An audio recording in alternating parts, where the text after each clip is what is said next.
You'll respond on keyboard. It's A, D, W, or S, I think.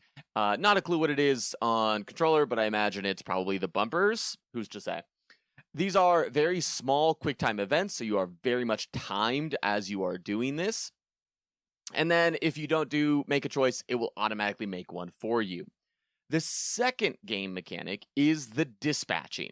You are given a team of heroes with various stats and abilities, and you have a map of the city of Los Angeles, specifically a section of the city of Los Angeles.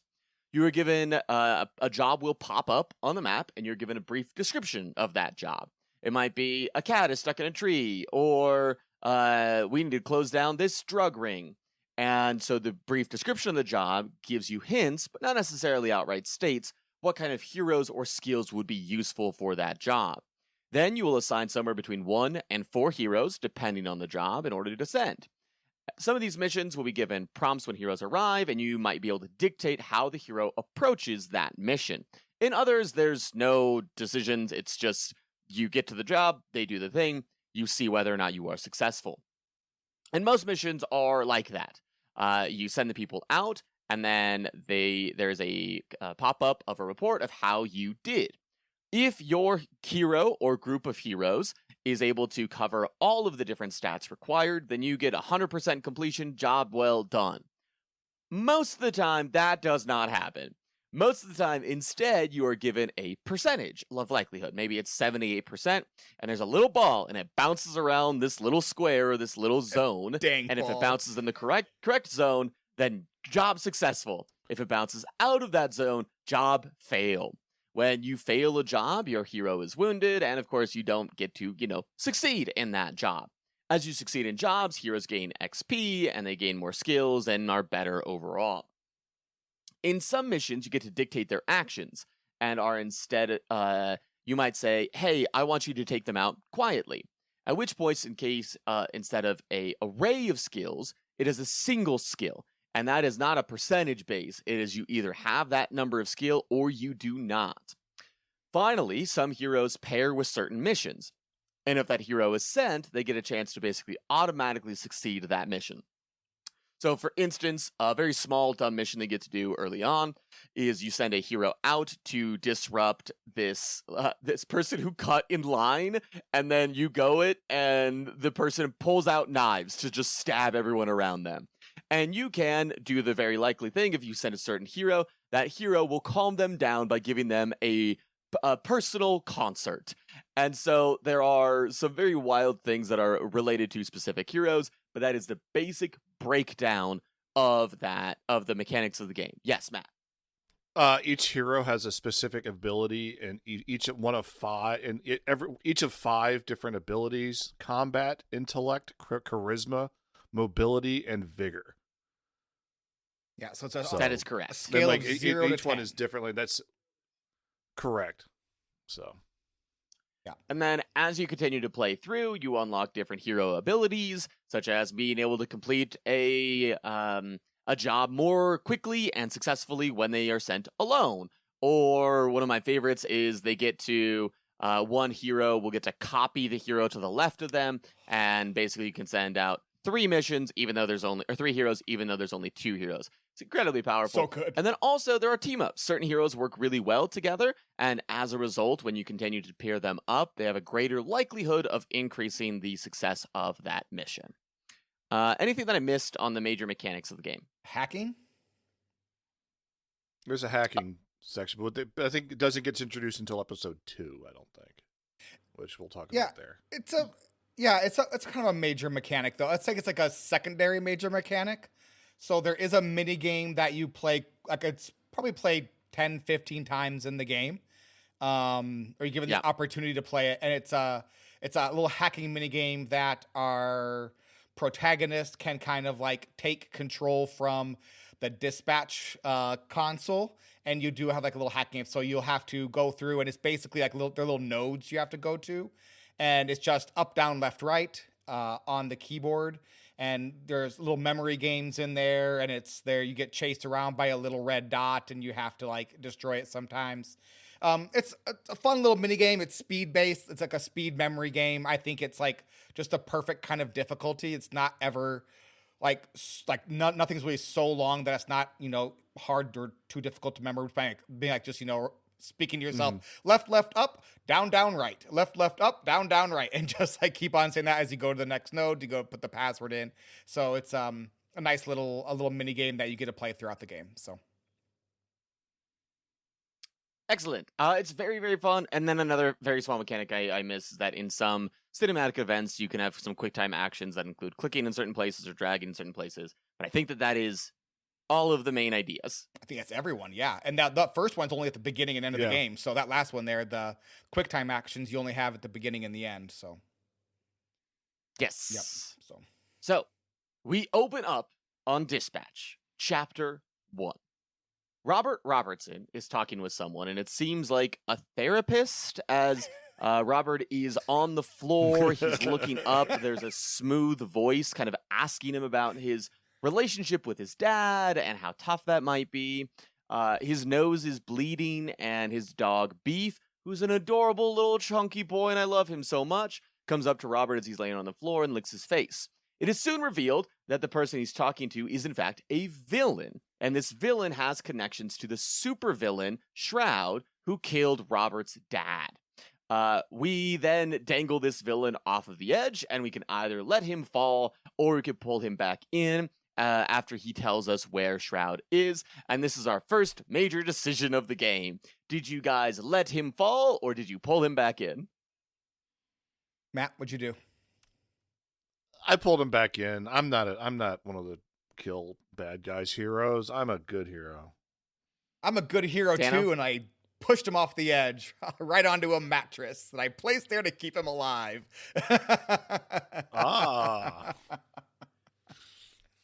One of the things, so when I first played through, I pulled him back in. So I was like, that's an insane thing to just kill somebody this early on as a hero. That doesn't seem right. And a lot of the times these prompts that will make you seem kind of like a sociopath are actually building to something more interesting of like, yeah, he just takes this dirty mattress and puts it in a dumpster, so when he pushes you off, you lay on the mattress and you're fine. And I really like that a lot. This time around, I did in fact push him off, and it was great. Yeah. I did the second time as well. The first time I pulled him back in, I'm like, I'm not a monster. But then I was like, what happens if I push him off? And he just lands on... Yeah, but what happens if? It was so... It's actually super duper funny. So after Robert gets the location of Shroud's hideout, he heads to the said location in order to get revenge. He beats up a bunch of guards, and then when it seems like he's reached the supervillain, it's actually the same dude that we either almost or did drop out of a window. We smash him with our giant mech suit, as we call it in, and you can either stomp on him or punt him. Fantastic choices here. Real quick, punt or smash? Punt. I did both as well. I did punt the first time and smash the second time. Both are fantastic. They are. No matter what choice you make, turns out he's fine because he is a supervillain named Toxic. And Toxic's ability, I don't really care. But Toxic himself does have a very large kind of black bar in between his legs that Nintendo will never let us know what is actually there. I assume it's probably a gun. That's what I think it is. Who's to say what it could possibly be? I mean, he doesn't have a rifle, that's for sure. I assume it looks different on the uncensored version. I'm playing the censored version because it does. The black box kind of sways and flops around. It is so funny. And there's just the one scene where it's like under, you kind of get it, like he's like flying in the air, and like the camera comes from like in between his legs, and there's just a black bar at the top of the screen. Yeah. The best part is you can compliment it. Yeah. It's so good. And like the slow camera angle up from the camera angle is from behind Toxic, who is like fully, like, he burns his clothes off. he looks like he is just acid given human form, and like it shows up on his legs, and then it approaches his rear, and then there's that big black box, I think you used a good descriptor there, Dano, flopping around, and it's awesome. One of the first genuine laughs that it got out of me. Can I go back to the last decision real quick? So the decision was punt or smash. I did not know what kind of game this was. I did not follow the dispatch at all when it was being like created. I didn't actually pay attention to it when it was being hyped up. It just wasn't a game that really, because superheroes aren't typically on my radar. Yes. When you get the decision of like smash or kick, I think what it was, like pick kick, and then your suit comes flying in from the end and then just like boots him through a window. I laughed so hard out of pure surprise. I was like, oh, nope, this game's going to be fantastic. And then you get toxic and you're like, oh my gosh, what in the world am I playing? So good. It's so good. Like every moment of this game is just, every moment is perfectly crafted in a way of, it is exactly what it wants to be. And it's so refreshing, and I love it so much. Continuing on, Robert soon gets overwhelmed by dozens of various villains as he gets into his Mecha Man suit, and Shroud eventually makes an appearance. He's a typical intellectual supervillain and he's dressed in like this black trench coat, and he's got these red highlights, and he doesn't speak once during this time.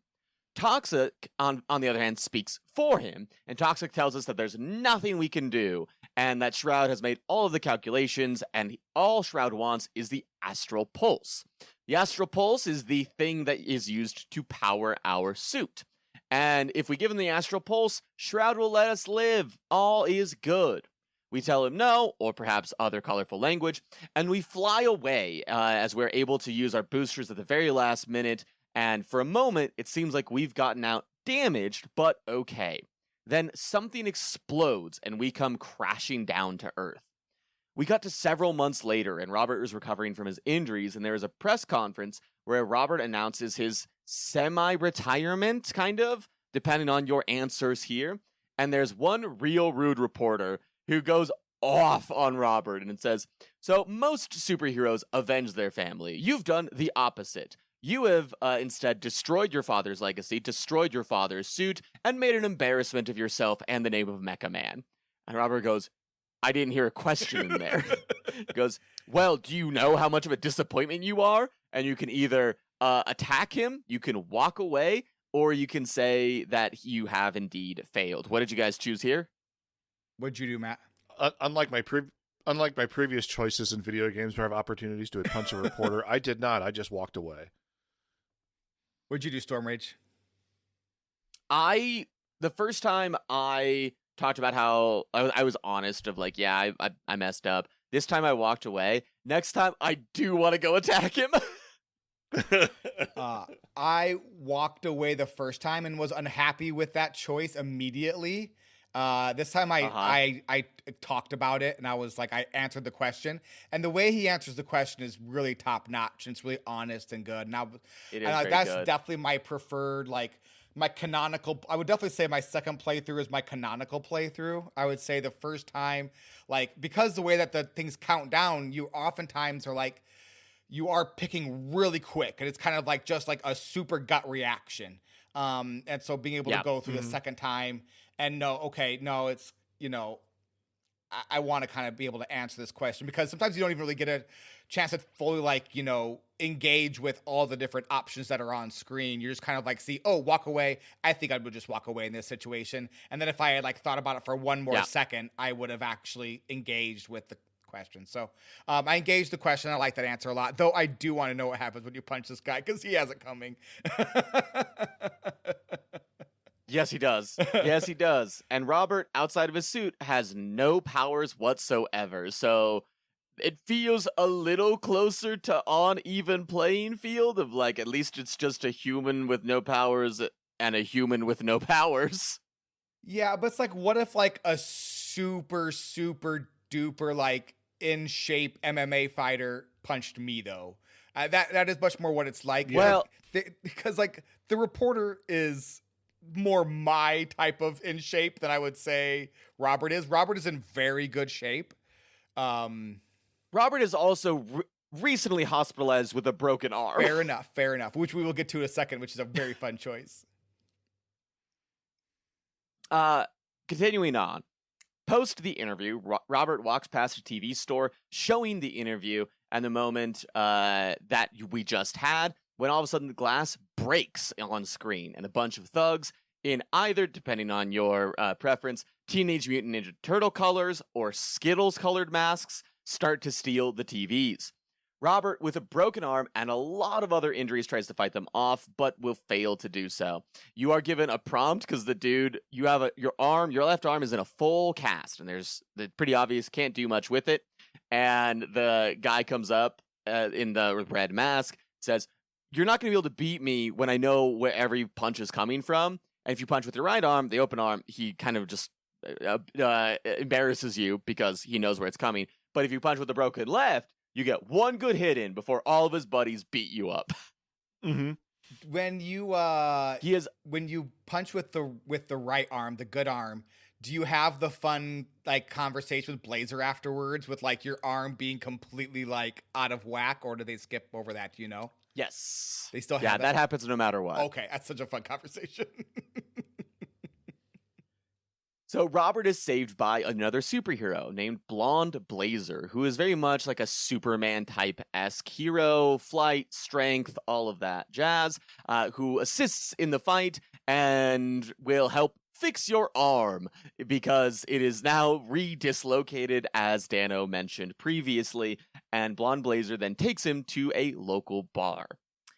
At the bar, they discuss, Blonde Blazer and Robert discuss Robert's life as a superhero and his mech suit, and eventually Robert accidentally drinks a pint glass of vodka, thinking it is water, and in turn spits it on Blonde Blazer's face in an attempt to spit up the surprise vodka, at which point she goes to clean up, and in walks through a bunch of super-powered people. At least we assume so, based on the fact that they don't look like regular people.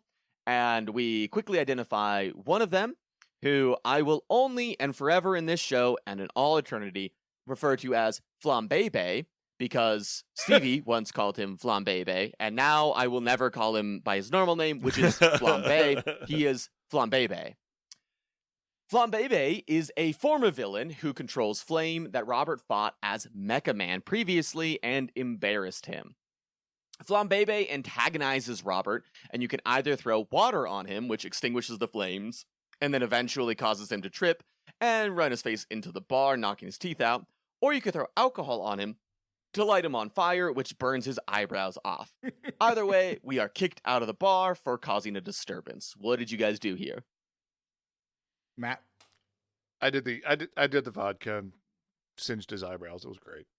I did the water the first time and like doused it, and then he's just like all of his superpowers just gone, and it's like this like wet schmuck, and it's so funny. Though the second playthrough I did the vodka, and the eyebrows burned off, and it's even like on his picture and the dispatch, his eyebrows are still gone. Yep. It's so funny. But yeah, I put the water on him, and then he just like a wet cat.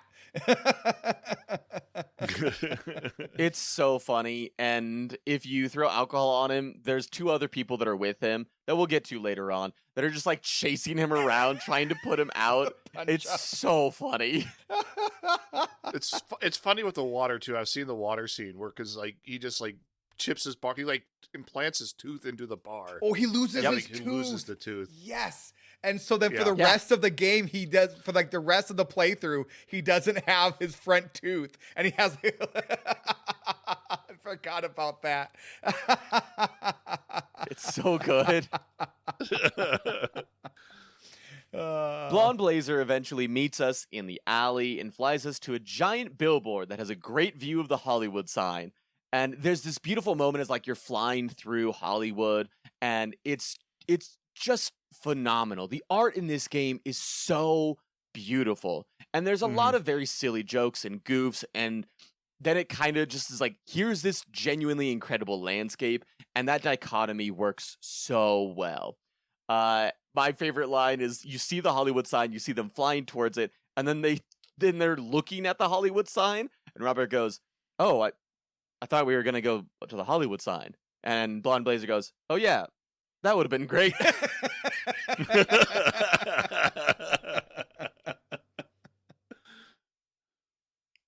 Blonde Blazer talks about Robert's legacy, and they talk together, and Robert talks about how every Mecha Man that has ever existed, which is both his father and his grandfather that have protected Los Angeles, have both died in the suit, and how he has lost all of his family's money attempting to maintain the suit. So his father left him a fortune, and now Robert is broke and penniless and basically broken because the majority of his identity was in that suit, was in his family, was in being Mecha Man, which he cannot be again. There's a very cute moment, and Blonde Blazer leans in, and you get the option to try and kiss her or let the moment pass. Matt, what'd you do here? I kissed her. I let the moment pass Dano? on both playthroughs, actually. I thought I don't know. It seemed a little bit, I don't know. It didn't feel like completely appropriate to, I don't know. It just didn't feel right. So I let the moment pass on both playthroughs, actually. I went all in on Blonde Blazer in the first playthrough and kissed her here. Second time, I am going to try to do my best to be bestest friends while trying to romance Invisigal, who we'll get to later on and is the other romanceable option. So that is me. I think both moments are fun because if you kiss her, then she's like, "Ooh, this is awkward. We have business." So Blonde Blazer then reveals that she is in fact on official business and believes that Robert could be a dispatcher for SDN, the Superhero Dispatch Network, the organization that helps people with all different needs that come up in a super-powered world. Again, referencing all the different types of things that we talked about before, and also includes very silly things, like there's a guy's bidet that starts malfunctioning, and you have to go in and hack it so the bidet doesn't keep spraying toilet matter all over the place. And Blonde Blazer says if he works for SDN, then SDN will rebuild the Mecha Man suit, allowing Robert to be the hero again. She tests Robert with a test dispatch, or with fake, or possibly more likely just old superhero teams that maybe exists, but we're not going to work with them later on. There's some delightful quips about the benefits of working for SDN and accrued vacation time. When we finish, Blonde Blazer is asleep on our shoulder. We wake her up and she says she'll see us at work tomorrow, leaving us on the billboard without any possible way to get down. Robert goes back to his apartment where we see Beef again, and the apartment is completely barren except for a dog bed and Mecha Man, or the Mecha suit, as best that it is. And that is literally it. There is no bed for Robert, and Robert kind of just leans against Mecha Man, and Robert tells Beef that he met a nice lady who is going to help us out. End of chapter 1. Can I have two things here? So first, there was a really fun moment in the bar. I think it was the bar, but maybe it was afterwards on the billboard, where Blonde Blazer asks Robert. She talks about, how, that he must have spent hundreds of thousands of dollars on the Mecha Man suit. And he goes, "Oh, no. I spent millions of dollars on that suit.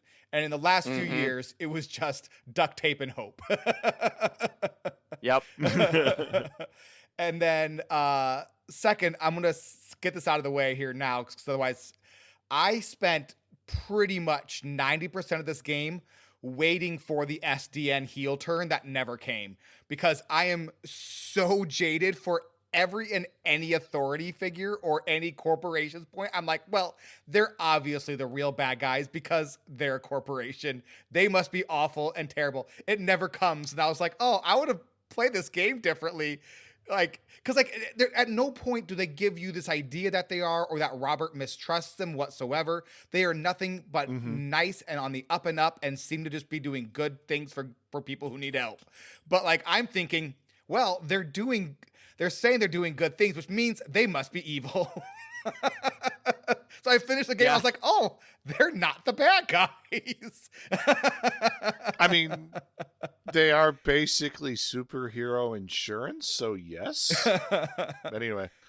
So yeah, I just want to get that out of the way. Although, I was very like, importantly, they are definitively not insurance. There is an ad that plays through It says we that's are like, not has insurance. this ever happened to you? And a boulder falls on this woman's car, and PHENOMAMAN, who is essentially Superman in this world, comes and is like, and with SDN, we can lift up all your burdens. And then a very important disclaimer comes across. SDN is not insurance and does not cover liability for people, property, or anything that has been damaged through superhero or supervillain work. And Robert quips, well, I don't think she's getting to band practice on time. I thought that was so funny. That made me laugh out loud both times because she had this guitar slip Really over her good. shoulder and she seemed so happy. It's like, I don't think she's getting it back. Also, he's a terrible actor. Also, yes. Well, it's a good transition because go to chapter 2, On Board. And this chapter is really just about meeting your team.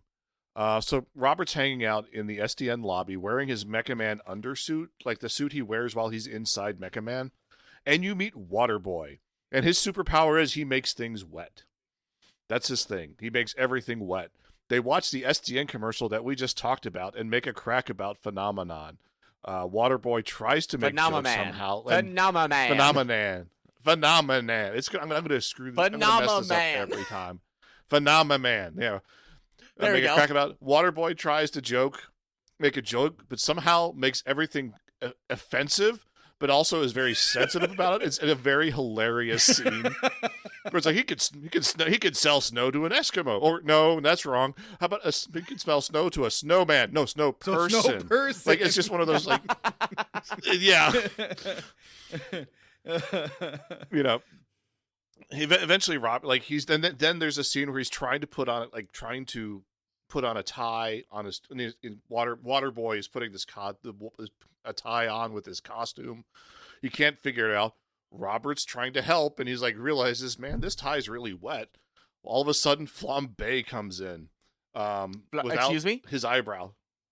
Flambe, I'm sorry. Thank yes. Thank or you. without his tooth. Without his eyebrows or without his tooth, and Robert kind of stares him down. There's this like high pitched like panic music that's going on. It's great. Mm-hmm. As like you walk by, you're like staring him down, and eventually it looks like Robert's giving Waterboy a hug at the end because it looks really awkward. He's it's like great. hiding behind him. Yeah, it's not. Yeah, we're just staring him down, but hiding behind Waterboy. It's you know. So eventually Robert is saved by Blonde Blazer. I keep saying Blue Blazer because that's an actual hero. And she comes in and takes him into the SDN conference room. She tells Robert to take his clothes off. She wants to keep his identity secret.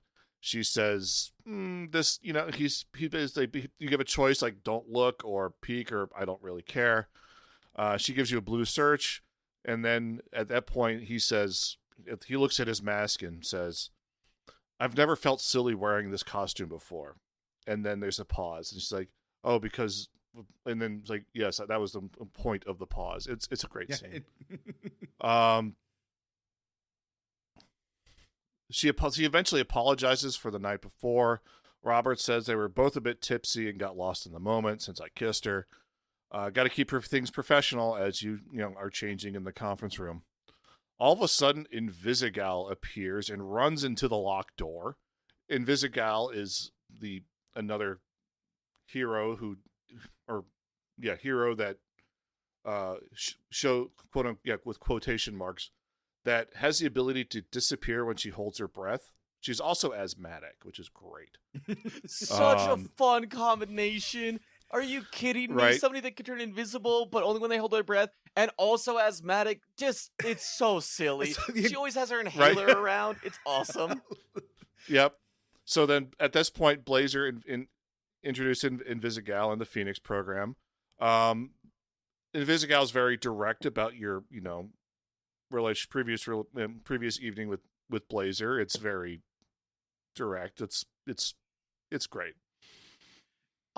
She and then walks go ahead. out, and it's clear that there's like some tension between Blonde Blazer and Robert, and as in Visigal, and she just ends with, "Yeah, I get it," and then like turns invisible and then walks out. Yep. So Blazer introduces Invisigal and the Phoenix program altogether. It's a program where they take former villains and turn them into heroes. In fact, Invisigal's previous name was Invisibee, but now that she's a hero, they got changed to Invisigal, and it seems a bit corny for her, which is like, no, I came up with that idea, and she's like, and it's a fun little scene. It's delightful. Blazer talks about the training program, or the ranking program that they have going for the heroes, and how Invisigal is at the bottom of the list. Eventually, go ahead. So if you have, so you can censor both language and nudity in this game. So initially, I was playing it without headphones on and had the game fully censored. And so she goes, yeah, her name used to be Invisibeep. And I was like, what's the beep? What's the beep? I'm like, what is it? What is the beep? I could not figure out what the beep was. I was like, what was her name? What was that name? I just couldn't. I was like running through every swear word I could think of. I was like, no, that doesn't work. Nope, that doesn't work either. What? What? I could not figure it out. And then Sarah got very annoyed by like all of the nonstop beeps. And so I was like, okay. I put headphones on and then turned the swears back on. And I was like, oh, that makes sense. Yep.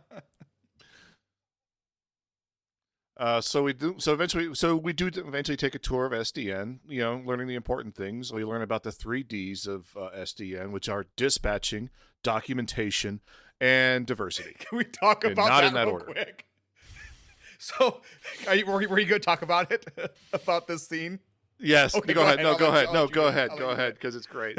No, go. Okay, Go. so it says the 3 Ds of SDN, the dispatching, whatever, and diversity. Like that lady there, she's from another planet. Now she works in the mailroom.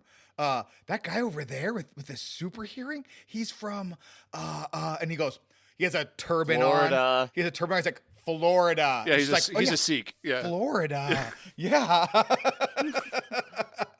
Florida man. Yes, his name is Galen, That was by the one way. guy. Yeah. Oh, Watch it out was, for the bath salts. Watch out for the Easy bath on the bath salts. salts, am I right? Yeah. No, the other thing, I thought you were going to talk about these. Like, I was calling it triple D, but apparently that has a different connotation. The blonde, she is like wonderfully like naive. It is really a very fun character. Like the 2 different love interests between Invisigal and Blonde Blazer. So there's only 2 like romanceable options in the game. They're both wonderful, but they're completely different. Yes. In very fun ways. So it's really super duper, really fun like decisions. So. All right. So then, we ask, where's the bathroom? And she says, go look for the sign that says restroom. And if you get and meet me in the counter in the whatever room that we go. Meet me in the records room. If you get lost, look for the sign that says records room. Like as you do in an office. So we head into the bathroom, and we're standing there at the urinal, and in walks Royd. Royd is a massive Samoan dude, like this gigantic, just ginormous Samoan dude. He comes in right next to you and offers you a bro fist. And if you do not bro fist him, you are doing it wrong. So to be to clear, be very clear, it is a bro fist that is offered as you are both actively using the urinal. Correct. There is a fantastic line at the end of this scene. It was like, it was great meeting you when we both had our in our hand. Yeah. There's a joke about his name. You can make it a joke or you can not make it a joke. You make it a joke, right? Like the fact his name is Royd, he's the, steroid, that kind of joke. And then Royd also knows the fact that Robert is Mecha Man because he's going to fix your suit. And you go to discuss, and then you discuss about how do you use the bathroom as a male without having to wash your hands because he doesn't wash his hands after he goes to the bathroom. Yeah. He goes, I don't touch anything. It's okay. I just do this, and he like shimmies his pants up and down. It's like I didn't quite get that. Can you show me again? It's like.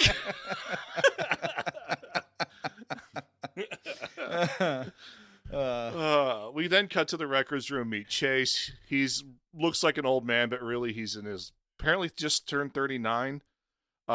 He's an old friend of your dad. He's an old friend of your dad's. Who used to go by the name of Trackstar. There's a great line where he's like, is that where they discuss. So why do you look like Black Einstein? Because he looks like Black Einstein. But because going fast also ages you quicker, and then eventually there's a big bro hug. There's a great relationship with these two. I love it. And then the Trackstar used to be our babysitter and the reason we have the job. Eventually we go in and meet the Z team because it's the lore section of the podcast now. So first one we meet is Sonar. He's Bat Boy, all grown up, also a Harvard graduate. Also, he embezzled a bunch of money. He has switches between a bat and a human form with a bat head. Like basically he's like a giant bat or a man with a bat head. It's super weird. There's Punch Up. He's a former circus performer who asked a witch to make him super strong, but he never grew. He's 3 foot 3 inches tall. There's Prism. She's a pop star that uses light to project copies of people. She's also from Flint, Michigan, which is fun. Malevola. She's a literal demon with a giant sword that can cut through the fabric of space and move to different locations. She's also in the files. You'll see she's also Sonar's Narcotics Anonymous sponsor and loves true crime podcasts, which is excellent. I love her so much. Right? We met Invisigal. She has the power to be invisible as long as she can hold her breath, and she has asthma. There's Gollum, who's literally a mud construct.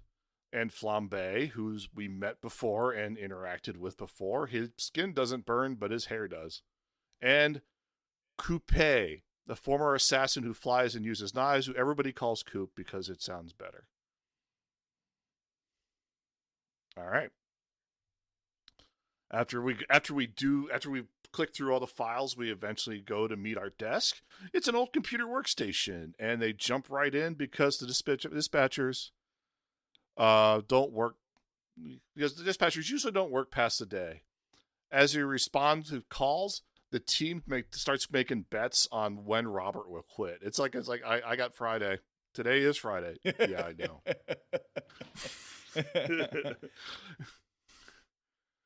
All right. Eventually, there's a bunch of calls. We get that bidet hacking minigame, which kind of introduces us to hacking, and then eventually we get a call from Granny's Donuts. Invisigal takes the call, and the game cuts back to the desk after Invisigal asks us for eyes on the scene. We learn that SDN has access to all the security cam of all SDN subscribers, and this seems fine. Don't ask too many questions, and please read the fine print. Yeah, that is expressly stated in game. Make sure you read the fine print of things. Mm-hmm. So Invisigal's on the scene. She asks Robert what your favorite donut is. This is the most important decision you make in the game. It's a choice between a jelly, long cream, or plain glaze. What do y'all choose? Well, it's obviously a Long John with cream in the middle. That's just a no-brainer. That's the best donut. Mm-hmm. That's just canonically the best donut in game and in life. So that's easy. Stormrage?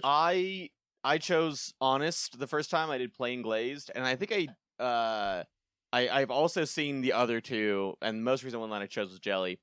Long cream, I think, is the funniest because Invisigal will make jokes about your donut, whatever the choice. But the long cream jokes are, without a doubt, the best. They're very funny. Yeah, I picked plain glazed, and it's hilarious. I love it. And it's also the correct choice. So Invisigal checks on the body. Granny is alive and can't think of a TV cop show, Lieutenant. And eventually settles on Lieutenant Dan and continues that joke. It is amazing. Robert tries to switch cameras, and we're formally introduced into the hacking minigame where we learn how to do the hacking thing. We basically do the hacking thing. We enter a code and get through there. After overriding the camera, there's a villain with a cannon arms named Lightning Struck. Invisigal throws donuts at him and fights him.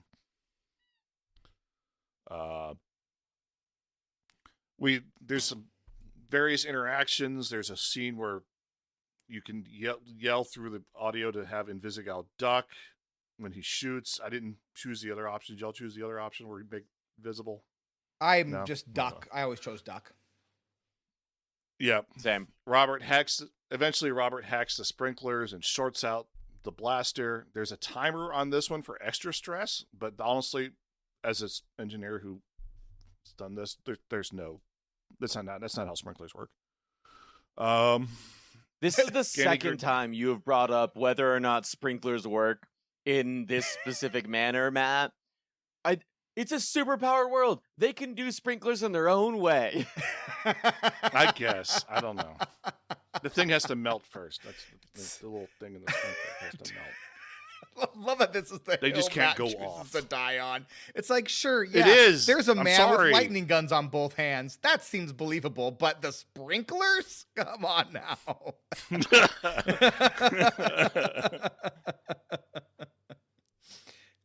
All right, so eventually Granny gets up and shoots and shoots at the two of them as they're fighting.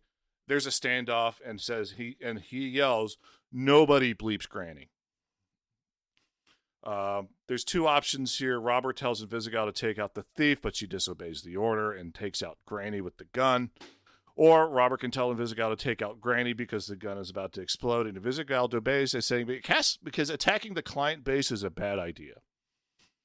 So she takes out the earpiece and does the opposite of whatever you chose. Action happens and the smoke clears, and if you tell her to go after the thief, Granny's pants are blown off. And her butt is up in the air. It's great. To be clear, Granny is a man. We need to be clear about this. Granny is a man. Yes. Granny is a man. So They never explain why that's his name. Nope. Never once explained. I just accepted it. It's fine. Yep. It's fine. Whatever. Either way, Lightning Struck gets away. Just Chase gives you after the scene, Chase reaches over and hands you $1. There's a great. I was like, "Are you sure you're not an 80-year-old man?" It goes take a break. Robert goes into the break room and buys some Twinkies, but Sonar's in the break room making coffee, and it just screeches randomly. It's hilarious, and when he screeches, he squeezes the donut, the Twinkies, so all the cream comes out. He goes by another one, and then Invisigal appears right next to him, startling him. He crushes those Twinkies as well. Great physical comedy. Robert and Invisigal talk about being hunted by villains and being a villain. They talk about the last call where she disobeyed. They get into a heated argument while Sonar gets even more obnoxious. Invisigal disappears and pushes open the door, but then appears right next to Robert, startles him, and then punches him in the face. It's great. So, yes. Sonar, as this argument between Invisigal and Robert is happening, a genuine, sincere argument about whether or not the mission went well and Robert being disappointed, Sonar's just grinding coffee beans, and it's I don't know how it's so loud and obnoxious, but it is, and it's so good because he just doesn't care at all about what's happening 3 feet from him. Right? So then we cut to Blonde Blazer's office where you can cover for Invisigal. You have a thing up your nose, Invisigal for punching you. You could say, "Oh, I ran my face into the wall on accident," or whatever. She and Chase debrief the shift and discuss Invisigal being in last place. Robert talks about how he wants to approach the team, as a team of supervillains. How do you want to approach the team? Now you go back out, and Waterboy is now an SDN employee thanks to Robert, and is the janitor, basically. Throwing up on things and washing as he does. So to be clear, your donut was nice. his when he throws up, it is just water. So everything is just water. He is literally Yeah. water boy. So like he just kind of creates water. He's always water. And so when he wants to clean something, he just throws up water, and it's just water, and he cleans up with that Yep. water. And It's so gross and weird. There's a great visual goof where he's wearing a "Hello, my name is" tag, and it's like looks like it's been soaked and like it's bleeding the ink off the tag, and you can't read it. It's wonderful. It's a wonderful visual goof. there is a scene later where Robert tries to buy something at the vending machine and his dollar won't work. So Waterboy gives him another $1 and he takes it from him and it is soaked. So Robert puts it in the microwave to dry it off before he uses it. All right. So he talks about, hey, there was this lovely donut on your keyboard, and then this lady came over and just smashed the crap out of it. And then Blonde Blazer and Robert and like Blonde Kizzo was like, you heading out, like, and she's like, I don't want to know what's happening. I'm just leaving. You head on your way out, and Robert has the opportunity to ask Blazer out. I'm assuming y'all said no. I just didn't. Correct. I did not ask her out this time. Neither did I. I shook Yep. my head no, which is great pod. So yeah.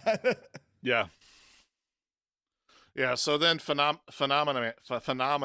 I'm going to say this. PHENOMAMAM. It's impossible to say. PHENOMAMAN. Yeah. Flies down and puts his arm around Blue Blazer or Blonde Blazer, kisses her, and Blazer introduces her boyfriend, PHENOMAMAN. He invites you to head to PHENOMAMAN. He invites you to head to Tokyo for sushi. Blazer gives you just a straight up no, like don't say no, please sign. And you have the choice to come along or not. Did anybody choose to go along with them? I did not. Did you, Storm Rage? The first time I did, and then Blonde Blazer goes, but Robert's a normal human, and if you fly, you'll break every bone in his body, so we can't take him. He's like, Yeah. of course, little humans. And this time I said, I've got to get back home to my dog. And he said, yes, the caring for another life form is always important, even if that life form is a dog. Yes. All right, so PHENOMAMAN picks up Blazer because he flies faster than she does, and asks Robert to step back as his puny frame may be stunned by takeoff. And they take off in a sonic boom. It's So great. good. It's fantastic. I've got chapter 3, turnover. So we begin with Robert and Royd cleaning out Robert's apartment. Royd mentions how depressing Robert's apartment is. They are cleaning out. They're taking the rest of the mecha suit out to bring it over to the SDN so Royd can clean it. Royd wants to know where the Astropulse is, and Robert tells him that he lost it. Royd goes, oh, that's not great since that's what makes the whole suit work. And Robert's like, is that gonna be a problem? He goes, no, we'll just remake the Astropulse. No big deal. I'm like, okay, great. After that, he goes, so, this is a pretty amazing piece of tech. And he goes, yeah, my dad made it. He goes, I don't think your dad made it. Your dad was a gearhead, but he was no scientist. And Robert goes, so what are you going to do? He goes, don't worry, I'm both. And Royd's absolutely fantastic. So we head back to the office. The Blonde Blazer tells Robert that they are going to cut someone at the end of the shift at the who's based on the department rankings. They said they need to send a message to make people know that they're being serious about this Phoenix program. So said someone will have to be cut at the end of the shift. Currently, Invisigal is at the bottom of the rankings. This prompts all of the superheroes of the Z team to start sabotaging each other. That begins with Sonar being handcuffed in the gym after being tricked by Coop into thinking that it would be worth his while, and instead he's being trapped. So throughout the entire morning, the entire shift, the entire team goes out 2 by 2. They force themselves to go out. So like you'll send, okay, Sonar, you go out there, and Coop will go, okay, I'm coming with. And then Coop will sabotage Sonar, and then you have to help Sonar to not be injured during that scene, because if they take an injury, then they lose -1 on all of their different statistics. So the entire morning is basically spent trying to save them from themselves. After this shift is done, we decide it is time to kind of like fix this. But first, before that happens, Invisigal and Malevola run into Lightning Struck again, with Invisigal tripping Malevola, who is chasing him. Robert quips that this is the second time that Invisigal let Lightning Struck get away. While Robert begins the meeting, it begins with Golem knocking him over as he barges into the room. Robert has a choice here. We can either kick Golem out of the room or throw a chair at him. What did you do, Stormrage? Throwing a chair at him is one of my favorite bits in this entire thing. I love it so much. You want to describe what happens when you throw a chair at the giant mud golem? Yeah, so mud golem's probably like 10 feet tall, probably like 6 feet wide, like massive mud golem. And Robert grabs a chair as the golem walks in and goes, "Why don't you have a seat?" And he chucks this chair, and it just like sticks in Golem. Yeah. So there's like two so legs of the chair that are like just inside, and Golem goes, and then just like pulls it out and then sets it back down. Later on in the shift, I threw the chair at him. Later on in the shift, Golem will all of a sudden start laughing and go, "Ha ha ha! Have a seat. I just got it." So after talking sense into the Z team that they need to actually be a team, they head back out to do some superheroing. But at this point, they are now buds, and they can start becoming like cool bud duos and get bonus points and that kind of stuff. At one point, Blonde Blazer gives a flight school to one of our heroes that can fly. They need to have flight training and get their like flight license before they can officially fly to and from missions. So you have to choose one of your 3 flying heroes to give this flight training to. And then everything goes pretty well in the second shift. They're actually all working as a team. Everything is great. Everyone except for Invisigal, who has basically quit at this point, who knows that she is going to be kicked off the team. As the shift ends, Robert notices that Invisigal has gone off the grid and looks for her. So he puts his, uses the magic eyes to find out where she is. He finds her at a playground where she is smoking a cigarette. And he's like, "Wow, maybe don't give the children cancer." She's like, "It's no big deal. I bummed the smoke off of him."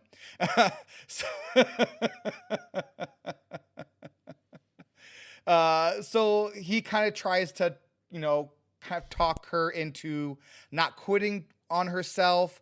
And at this point, we get a call from a local jewelry store that it is being robbed by Lightning Struck. And Invisigal just happens to be only 2 blocks away. Robert says, "Hey, you know what? If you actually complete this mission, there's a good chance that it will bump you up in the ratings and you might not actually kick off the team. I believe in you. You should go and capture Lightning Struck." And so she does. Robert does some hacking.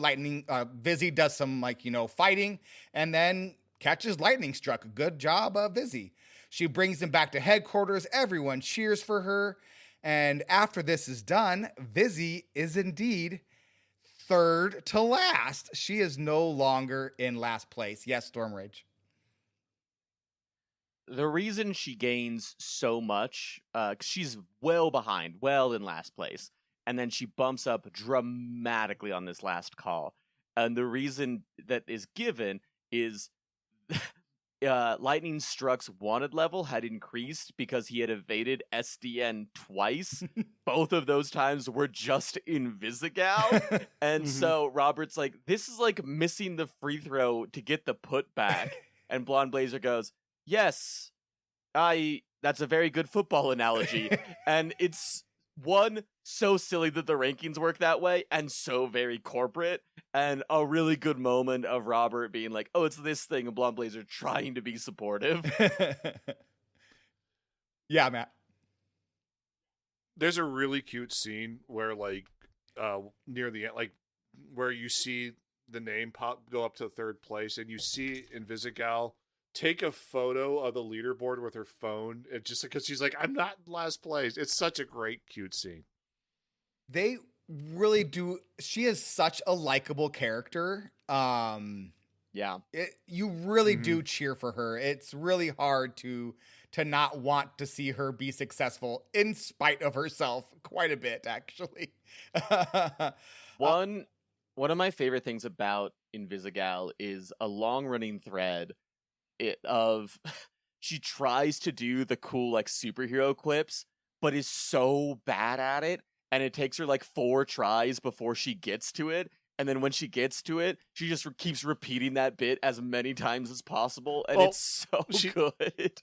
Well, like in the middle of the fight with, like in the second episode, she like actually it was like, stop doing the Lieutenant Dan joke. It was never funny, and stop trying to make it funny. And it's after she gets great. lightning struck and she comes across, so she does like 3 or 4 different quips, and the 4th one's actually good.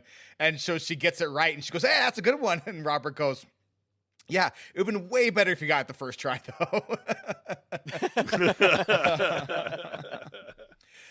So at this point, Robert Robertson, we did not ever give Robert's full name, by the way. He is Robert Robertson III.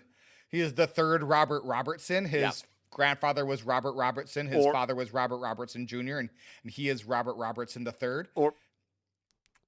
Or actually, as Phenomaman Man says, the 3rd Robert Robertson. The 3rd Robert Robertson. Right.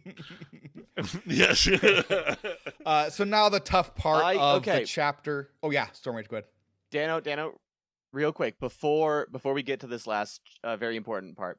Matt, don't listen to this. What do you think the over-under is on Matt ever being able to successfully pronounce PHENOMAMAN on the first go? Oh, I don't think I can do it. PHENOMAMAN. Did I get it? It's impossible. Yeah, you got it. Phenomaman.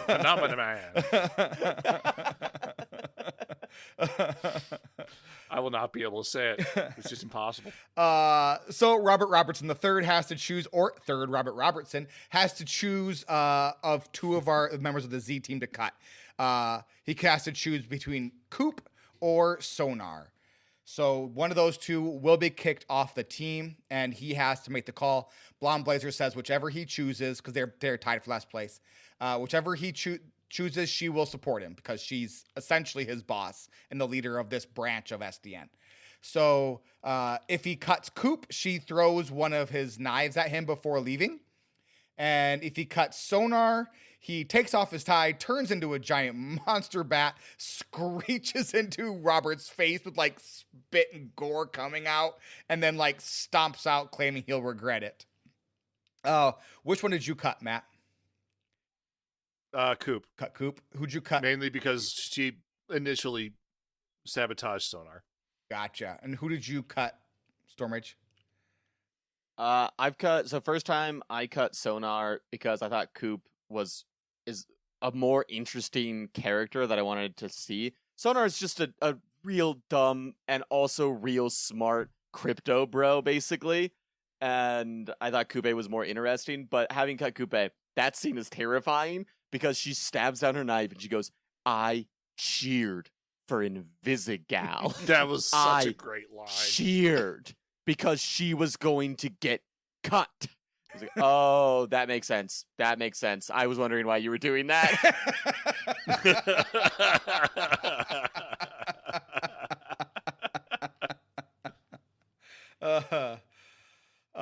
My first. There is a detail that you kind of miss where when Robert is giving the pep talk to Invisigal on the swings, his mic is set to broadcast to the entire branch, so everybody in the branch hears the pep talk. Yeah. So, and that's kind of cool. Yeah. I cut Sonar in my second playthrough and Coop in the first one. Honestly, I just found Sonar to be more interesting because he flip-flops between his bat form and his like human form.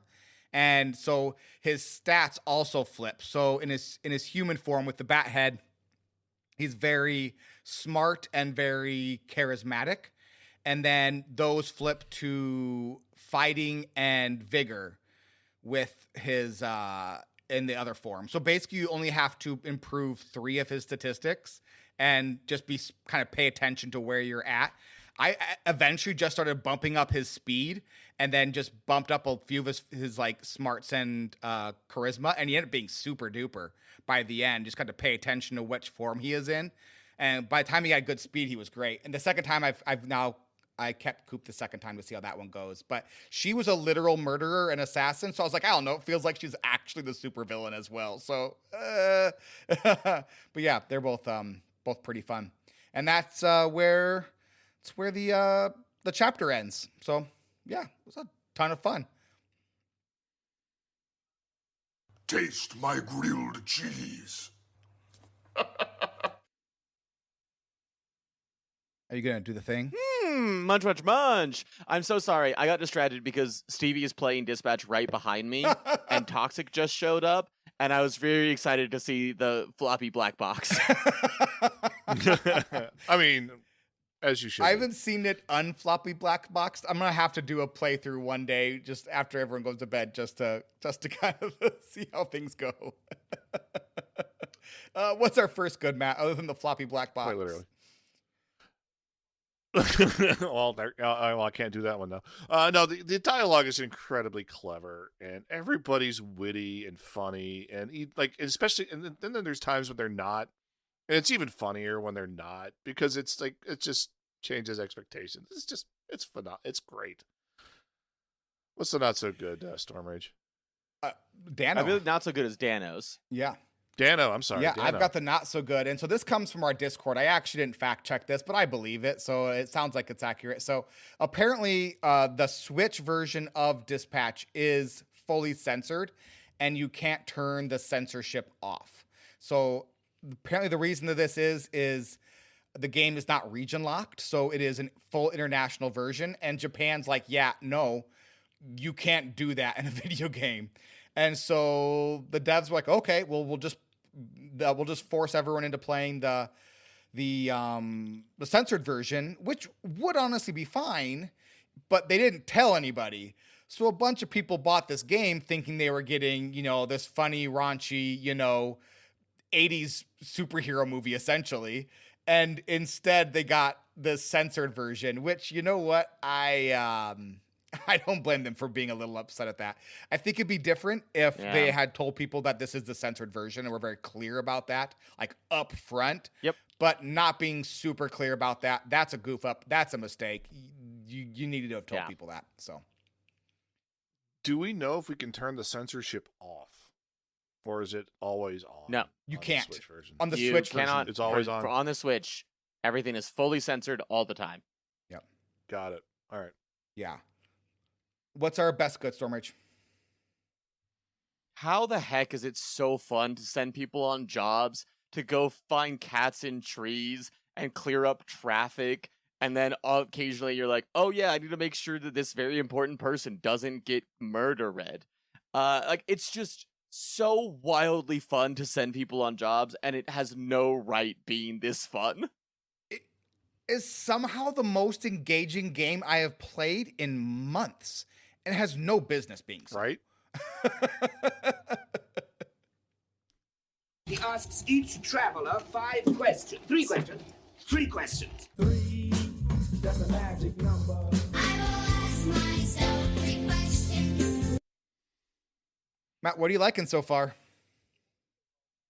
The cast. The entire cast, honestly. The entire cast is great. They're all like in the characters are all screw ups and losers in a way, and it's just absolutely it's absolutely phenomenal, man. Phenomenal. Phenomenal. There we go. Storm Rage, what are you liking so far? I just love that this game takes its time. There are 8 chapters in total, and you don't even get to your job until chapter 2, and you don't really fully understand and really get to know these characters until chapter 3. They just take so much time building the world around them, and every moment is so good. They don't rush into anything. They make sure that you're along for the ride. They build the dialogue, they build the world, they build the characters, and because they take their time, everything hits so well. And that's not easy to do, and they just do it so well. Dano? The hacking minigame is just really, really good. Like it's just great. Yeah. It's just super fun. It's not complicated. It's not.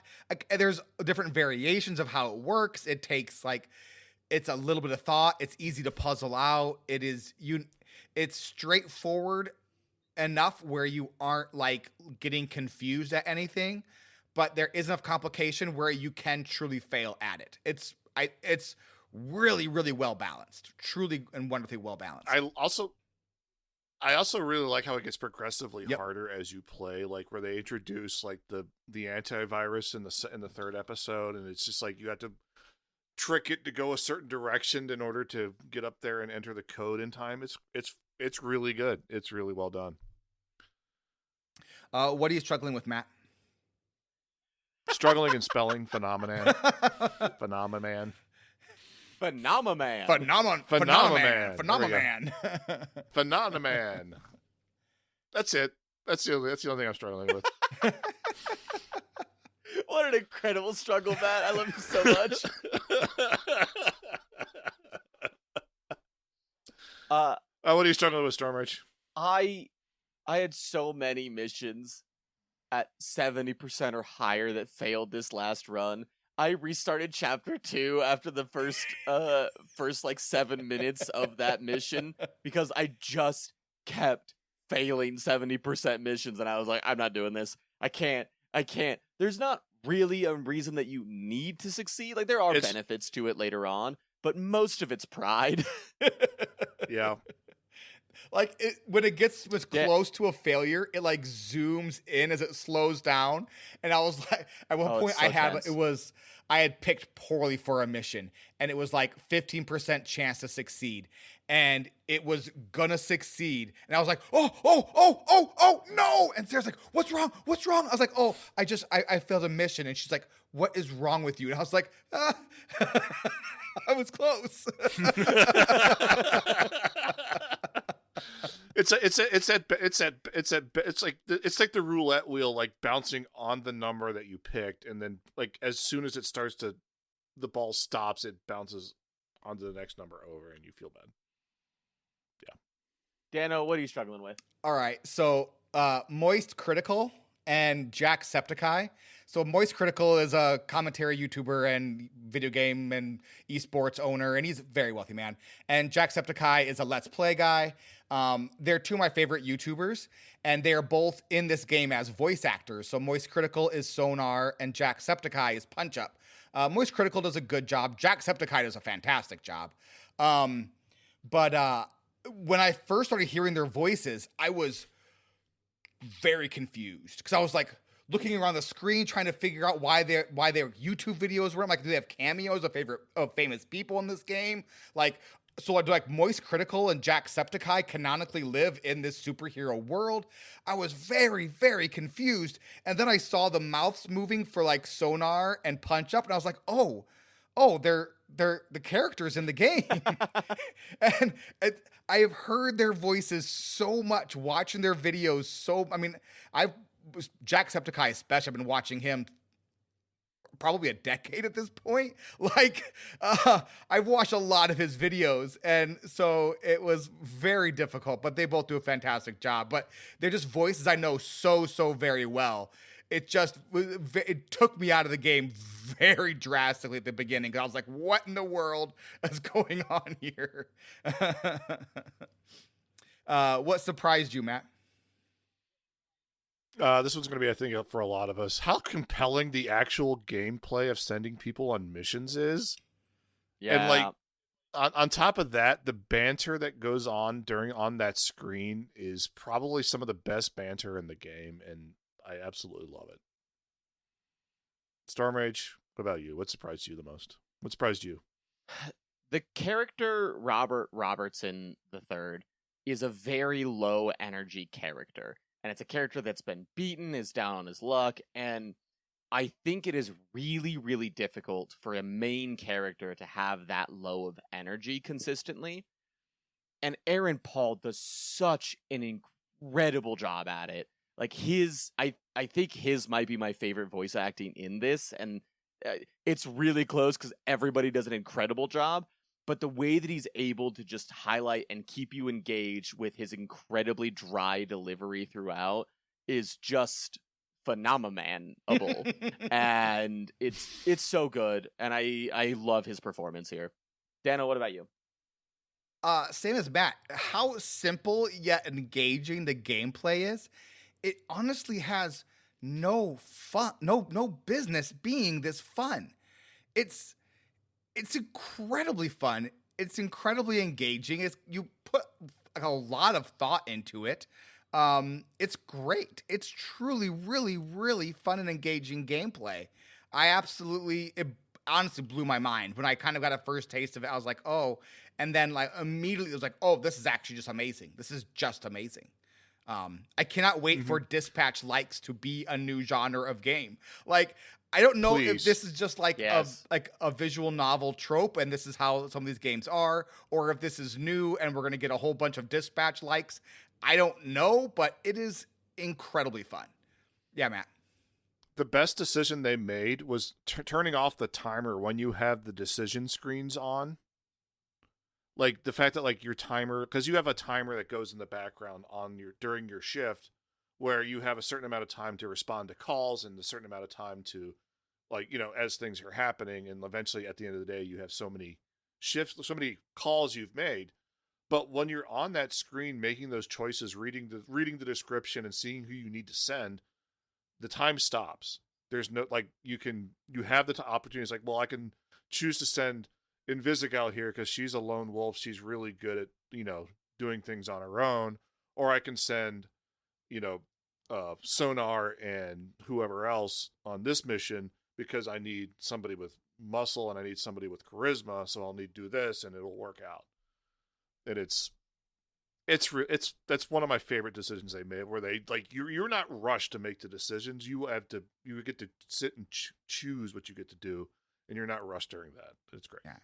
And you do like level up the characters while you are on the dispatch screen, so you can go to the level up screen and level them up without worrying about time moving forward. Yeah, it was really smart where it is like real time active, where you do have to kind of think quickly, but at the same time can take a moment on those other screens to kind of figure out what you're doing or what you want to do. It's simple and engaging. It's really, really impressive. Really, really impressive. Yeah.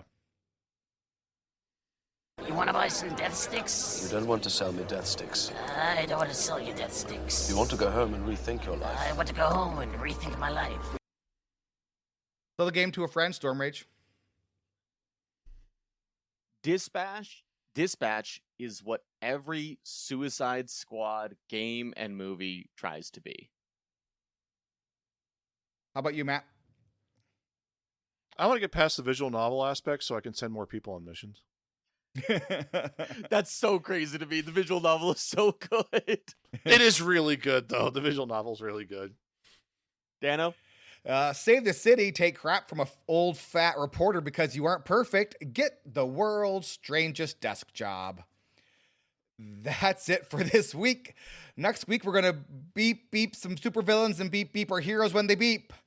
That's it for this week. Thank you all so much for listening. Thanks to our patrons at Twitch subs for patronizing us. You can find links to our Discord and contact info in the link tree in the description of this episode. And Dispatch is a game, and games are meant to be fun. Yeah! Let's turn this Z team around, baby. This is the end of the show. Everybody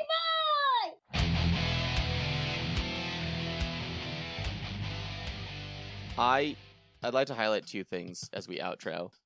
One, I mentioned earlier, Stevie is playing Dispatch while we're talking about it, and I just heard a cackle, and I turned around, and it was Robert spitting alcohol onto Blonde Blazer's face. And the more that we talk about this game, the more that I want to play it, and that has happened for a few games, but it's just, man, it's almost annoying how fun this game is, because it's so short, because you'll finish in like 8 hours in total, but it's so good. It is a very, very good game. So $30 is a lot for as little game as you get here, but you will play this game through multiple times. Yeah. It's just fantastic. I truly was blown away by how much. Once I started playing this game, I could not stop playing this game. I mean, I did honestly finish it in like 2 days. It was so much fun. Yeah, I was joking about skipping the visual novel, but the visual novel is incredible. Like the acting is great, everybody's hilarious, the writing is on point. It's well worth just giving it a shot. It's hilarious. Yeah, and it's like you can it's very rewatchable too. And so this was made with Critical that... Role, Critical Role, everyone knows Critical Role. I'm not sure were they involved in the writing of the story? I don't know how they were involved in the game, but it feels very much like a Critical Role kind of like story where it's very goofy and so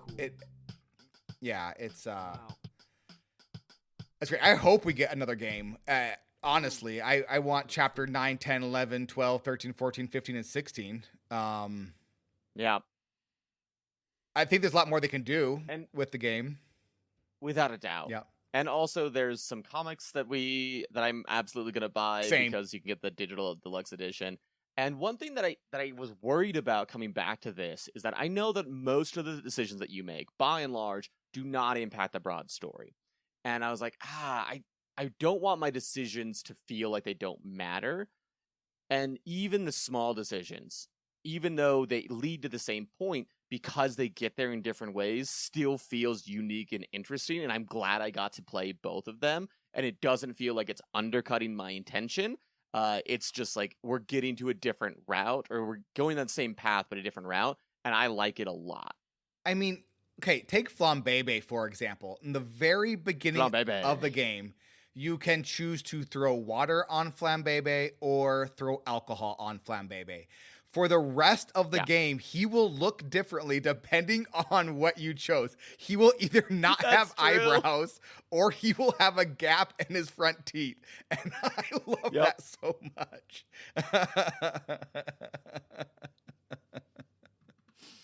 What a game. What a game indeed. That's it for this week. Thank you all so much, and we'll talk at you again next week. Bye-bye. Bye-bye.